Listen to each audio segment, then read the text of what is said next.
Hello, everyone, and welcome to this live presentation titled OPC Bridge. My name is Randy, and I am the presenter today. We already verified most of you can receive the audio portion of this webinar well. So if you have a problem with the audio, please let me know immediately. We will provide a copy of the webinar at the end of the presentation.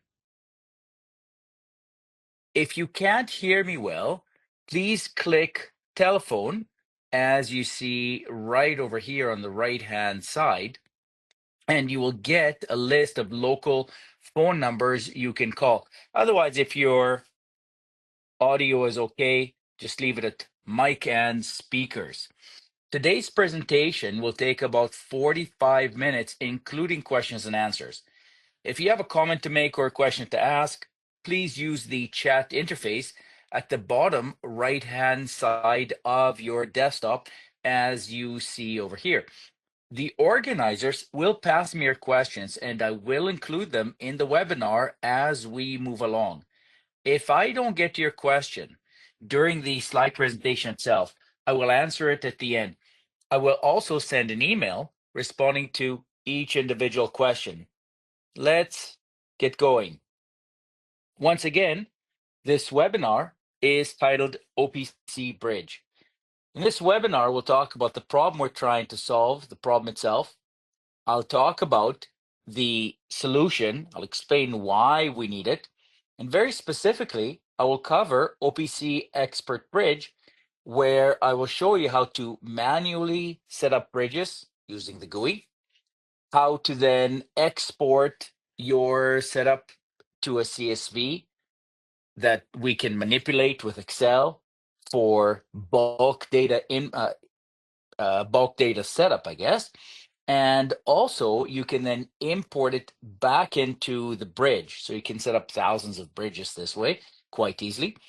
And I'll show you how to set up the bridge as a Windows service. At the very end, I'll show you how to get this webinar recording, as well as how to get the software itself. So let's get going. Now, it just so happens that OPC is very, very common in automation. We have OPC servers all over the place for many, many systems today. And OPC actually provides us with a very reliable and secure communication platform. So it turns out as I said, we already have these OPC servers in the plant. And now the question is, well, how do we get these controllers to begin communicating with each other via these OPC servers? So we already know users can connect to these OPC servers, but how do we get that communication working? And the answer is we can't. It's not that simple. And the reason is these OPC servers very simply cannot communicate with each other directly. I'll show you why in just a moment. But OPC servers, no matter what vendor they come from, cannot communicate. They're simply not able to communicate with each other directly. So we need a third-party application to get this done. Now, to illustrate the problem, here we have a couple of controllers. As you know, we have OPC servers available for them.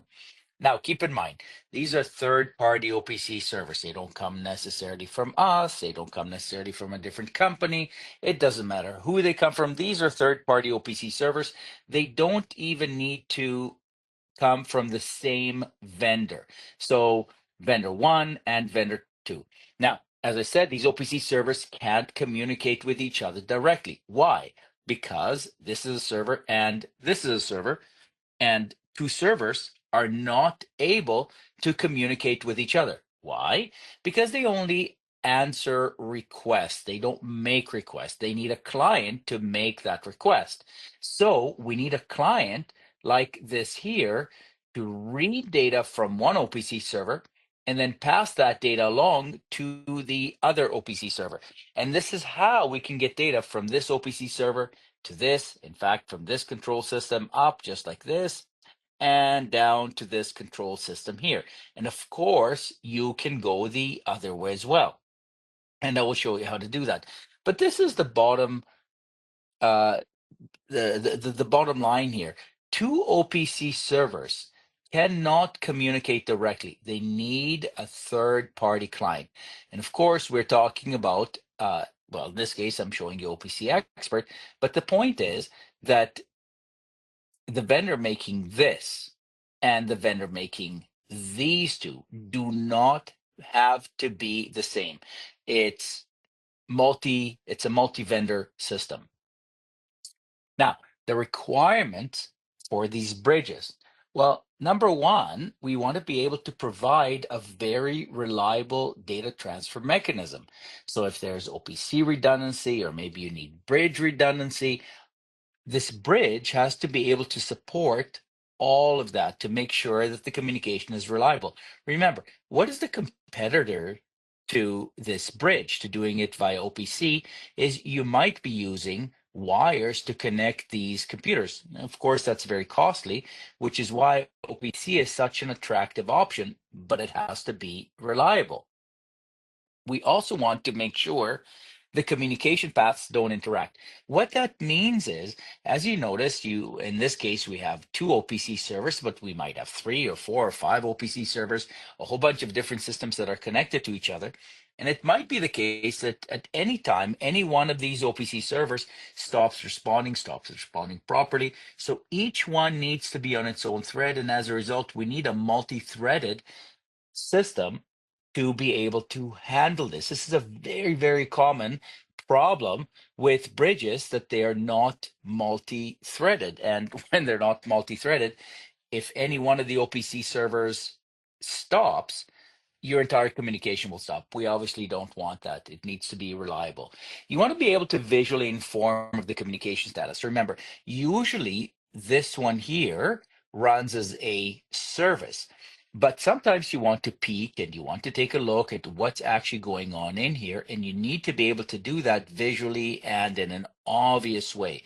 So we want to be able to peek in and take a look at this and not just have to look at log files. And of course, support for thousands of bridges. So we're not talking about just moving one point to another. We're talking about thousands of points simultaneously. And in the end, we also want to be able to reduce the integration and setup time. So whoever it is that has the task of putting this all together, their time is very valuable. Obviously, you want to reduce their integration time. Finally, what we want to do is make sure that we run as a Windows service. So in the end, when everything does run, this one here should be running as a Windows service to enable it to start up automatically with nobody logged on, and always to ensure that it's always running. So it starts with Windows. If you restart the computer, it should start up on its own again without anybody being logged on. So that's what we're talking about here. Now, in the case of OPC Expert, the key features are multi-threaded design to prevent this freezing I was talking about a little bit earlier. As far as OPC support, there's support for OPC UA, also OPC Classic. There's OPC tunneling in there. OPC redundancy is also supported. All of that is supported in here. Now, keep in mind, to keep things simple, I'm showing these OPC servers on the same PC. But that's just to keep it simple. These OPC servers can be on remote PCs as well. So you can connect OPC DA and UA, UA and DA. You can mix and match them, local and remote. Makes no difference whatsoever. All of that is supported.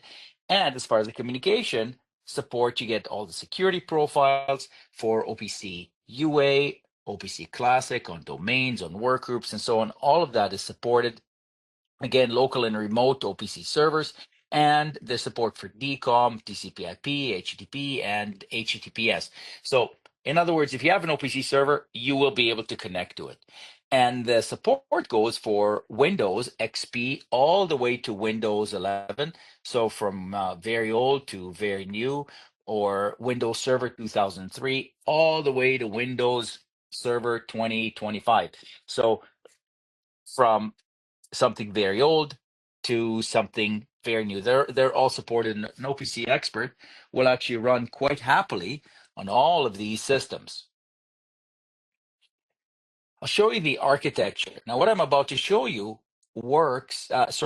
is inside OPC Expert. So what you're going to see here is within OPC Expert. So if you open up OPC Expert, the actual executable, which is over here, here's what you'll see inside. It begins with OPC DA client and OPC UA client. And this is how OPC Expert ingests, brings in the data. All of that goes into OPC Expert's intelligent engine. This is the one that makes the decision what to do, and I'll talk about that in just a moment. So we can bring the data in using OPC DA or UA. Now, you can then send it out. For example, you might want to send it out via OPC DA server. So what that means is you can take data in with OPC UA and send it out using DA, or bring the data in using DA and send it out using UA. So there's a converter, just like that. Or you might want to read the data with DA and then write the data with UA. This is the bridge we're talking about, of course, but you can also use it to go this way or this way. Of course, you can also go from OPC DA client to OPC DA server. So you can start to convert from one version of DA to another version of DA. Now, you can also send this information out to Excel. So Excel can easily have access to all the information in here. So what that means is Excel can very easily connect to DA or UA servers. There's also an MQTT broker built right in, as well, of course, as a subscriber and a publisher. So it's a full pub subsystem as well. All of that is included. So there's the MQTT publisher, subscriber, and of course, a broker. All of that, all of those modules are within OPC Expert. Now, of course, once the data in this is in the intelligent engine, which can, of course, make decisions, you can send it out to some data storage like SQL, Microsoft SQL, or MySQL, or SQLite, or maybe you want to send it to a CSV or whatever else you want. But all of these are included inside OPC Expert, and of course, other ways to get the data in here. Here's REST API. So if you want to get OPC on non-Windows platforms, you can very easily do it with REST API. And OPC Expert provides the facilities to get that done, and you can actually get the real-time data using REST API. And we've got webinars, of course, on each one of these green boxes, specifically with REST API. Just as an example, if you want the data on a phone, or if you want it on Linux, a non-Windows operating system, on a tablet, you can do that directly with REST API. Really, really neat here. But in any case, all of this, all of these modules are actually included right within OPC Expert. Well, in this particular webinar, in the example I'll give you, just involves these modules right here. So DA client, UA client. So we bring data in and then we send data out with UA, or bring data in with UA and out with DA. So these two, this is what we're talking about in this webinar, but I just want to let you know, go back just a bit. Over here, all these are included, but just very specifically, we're talking about these two right here. Okay, so let's take a look at what's going on here. Now, I showed this slide already. So here we have a couple of controllers, we have OPC servers, and we're going to take this bridge and we will read from one OPC server and write to the other OPC server. We will also go the other way. In this case, I'm going to show you OPC UA and OPC DA, just so you have a better understanding of what's going on. Now, we can also add redundancy to this just so that you can take a look. So, for example, here's the computer I was showing you a little bit earlier, just moved it over to the left-hand side. You can see this OPC server is fed from this controller, and this controller here feeds this OPC server. Well, you can have redundancy, you can have two of these. Now, of course, if you just have two of these, this bridge will start transferring data, and so will this bridge. You probably don't want that. There are cases where you might want that. So there are cases where you might, in fact, want that. But typically, what you really want for redundancy is not just having these two, but have these two OPC experts communicate with each other to let them know they are alive. So you can have a primary, and a standby, something that will actually transfer the information, and then a standby that will only begin working if the heartbeats aren't there. You can, of course, combine this with OPC redundancy as well. So you can connect each one of these, can connect to two of these. And in this case, it's not redundant here, it's just a redundant system, but you can actually add more redundancy and make this even more complicated. And all that depends on the level of redundancy and reliability you need. Okay, so just an example for redundancy, but what we're going to focus on here is the simpler case of transferring information between OPC servers. Now it's showing you information going from left to right, but we will go from left to right and right to left as well. So I'll show you how that's done. And here are the 3 steps. Number 1 is we will actually set up these bridges. I'll show you how to set them up with the GUI. Step number 2 is we will export our configuration to Excel, show you how you can add thousands of bridges, and then we will import them again. So we'll export and then import, just so you see how you can export, make changes, and then import again. And finally, I'll show you how to make sure this is able to run as a Windows service. So it always starts with Windows. Okay, let's go have a look at this. So here is our computer. And what I'm talking about here, just to make sure you understand what's going on, this is the computer I'm talking about right here. So we will see these 2 OPC servers running on here. So this is the computer we're talking about. Okay, just before I begin, I'll open the file location. So you see there is OPC Expert, and you can see when you download OPC Expert, it's an executable. You can copy it, and that's all there is. There is no installation. It does not change Windows registry. So to get it started, you just double click it, or you double click here, doesn't matter. OPC Expert extracts all the files it needs, and then it gets up and starts running.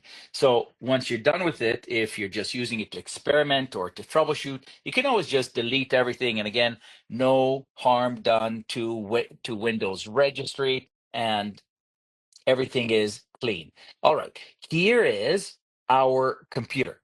Now, we don't need this anymore. I just showed you this. So you see there is that the setup is pretty simple. First thing to do is when we are bridging, we go view, and to actually bridge with the GUI, if I'm going to be setting that up, I need to enable the bridge GUI. So I do that here, enable the bridge GUI, and I'm going to show the right-hand tree. Just before I show it, have a look here. This is a tree that we see on the left, but what I want to do is see this tree on the right as well. So for example, you can see that I'm finding OPC servers here, but what I'll do is I will also show this on the right-hand side. So here we go on the right-hand side, you can see the same tree. So we'll take it off and back on, off, on. So when I'm setting stuff up, it's actually nice and easy to do if I'm using the right-hand tree. Typically, I don't need it, but there it is right here. That's the right-hand tree. Okay, let me expand this, and here we go. So what I will do here is I'll just expand this so we can see more information. There we go. All right. And what I will do is we can see we have 4 OPC servers here. OPC Expert automatically finds all your OPC DA servers and OPC UA servers. Just so you know, you can find other servers as well. So for example, right over here, you can see other servers as well, but automatically it finds OPC UA and DA servers. Let me connect to this Kepware server. Kepware is a company that makes OPC servers. So we're using their OPC server as a nice example. In here, I'll go to machines and I'll go to device 1.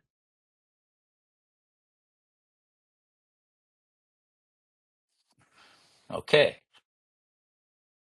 Taking a little bit of time to browse. Okay.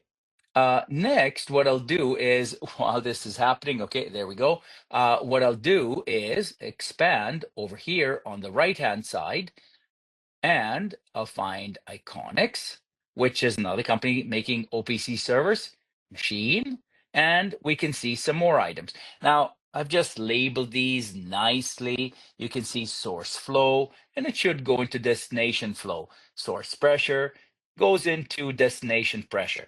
So to get this working, all I need to do, and this is the nice thing about the GUI, is I select an item and I drag from the source on the left, so from the source to the destination, just like that. When I do that, OPC Expert sets up a bridge, gives me a summary. We will get back to this. You notice it is not running as a Windows service, but we're going to get back to this. To begin the actual bridging, I have to click Start, and I'll click on items. We'll get back to the summary a little bit later on. You can see in real time, OPC Expert is connected. Look, it already connected to the destination. That's why it's green.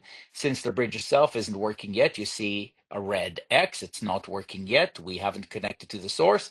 And here it is connecting. And now green check mark. That means everything is okay.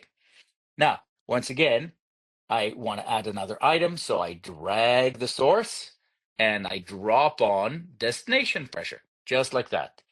And you can see this bridge is getting set up.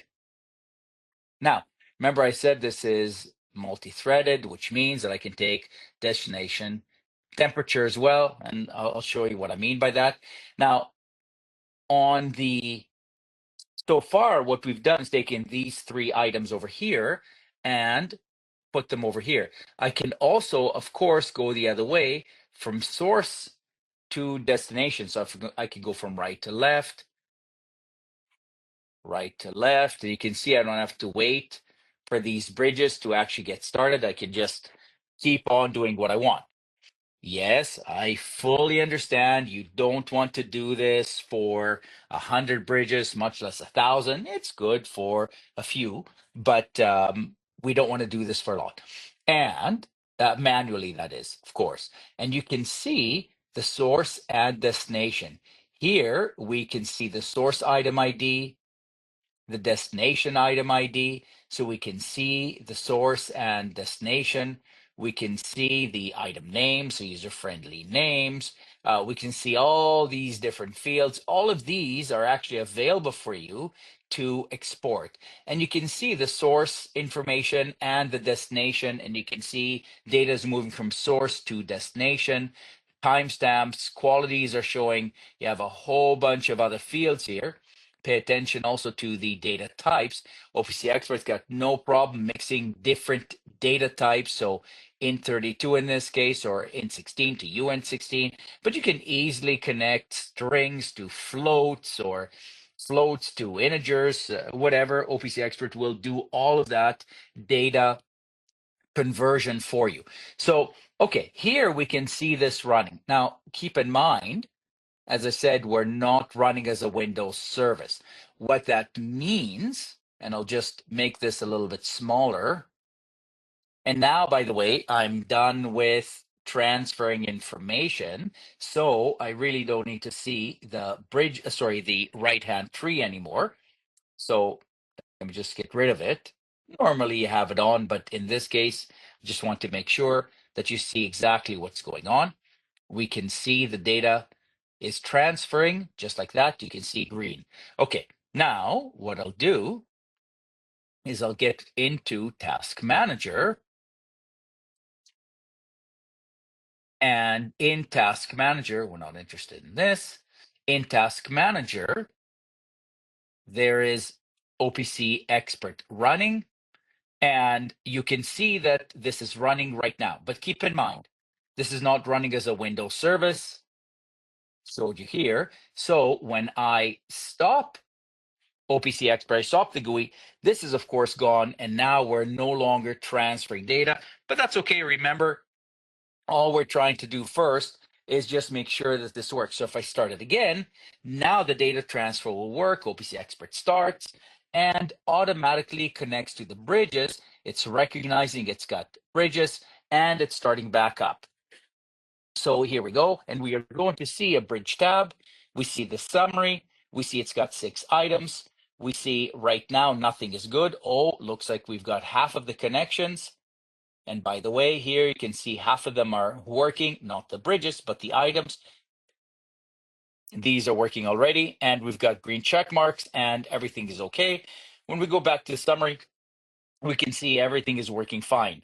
Remember, we can visually look and see with 6 items. It's not a problem to just look and see green check marks. But if you've got thousands of items, the summary view is really what you need, just the information you need. And then if you need to take a look at something a little bit more specific, then you can go look at the items view.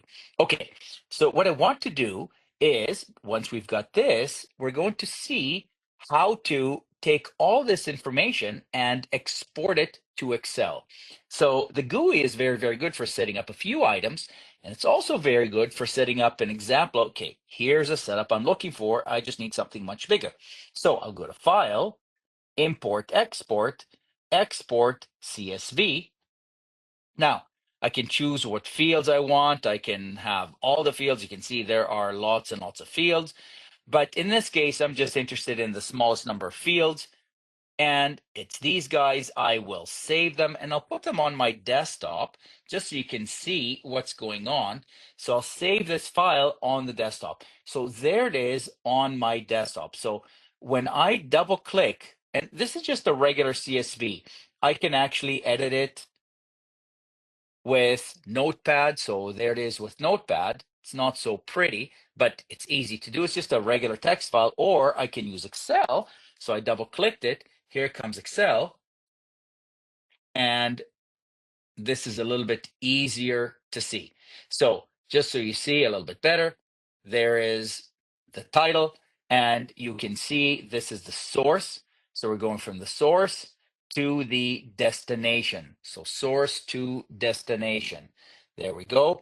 And you can see here there's a different source to a different destination. So here we went from the left to the right, and then from the right back to the left. And you can see what's happening here. So what I can do, for example, is I can take these, I copied, I'm pasting, so I can do this for the sake of argument. I can change this to 4, 5, 6, and so on. So I can do that. And of course, I can add thousands and thousands and thousands of items. Or bridges, I should say, from source to destination. It's actually very, very easy to do with Excel. And I think all of you guys know how to do that. I won't save my changes here, but here we go. So now that we have this, and again, you can see the data transfer, what I will do is remove everything I've done. So I'll close and delete. So right now, there is no data transfer happening. If I close OPC Expert, and if I open it again, now, remember I closed the closed and deleted the bridges, so we don't have any bridges. So in order to get that set up, remember here's our file. I can manipulate it and add, as I said, thousands of bridges if I want, but I can go File, Open, and open this file. It will automatically go, or I can just drag this file and drop it right on here. OPC Expert opens that file, recognizes there are bridges, and here it is. It just read all these bridges. We didn't start yet. Here are the bridges we didn't start, so that's why you don't see green check marks or anything. I'll go back here and I will start. So now there's nothing good. We've got 6 bridges here. Everything is still not connected. Oh, we connected a little bit. You can see we're already at 50%. Half of them are working. And pretty soon, there we go. We are getting all of the data right now. So right now it's transferring. Okay, so once again, you can see how it's pretty easy to read the information, export it, make changes, import it back. Very, very easy to do this, create the bridges and so on. But we are not running as a Windows service. So we can take a look here. And again, we're not running as a Windows service. Once we're happy with our installation, now we can run as a Windows service. And to do that is pretty easy. We just go to Tools, Install as a Windows service, just like that. Here, I can choose to run as a local system account or a very specific account. I can do either way.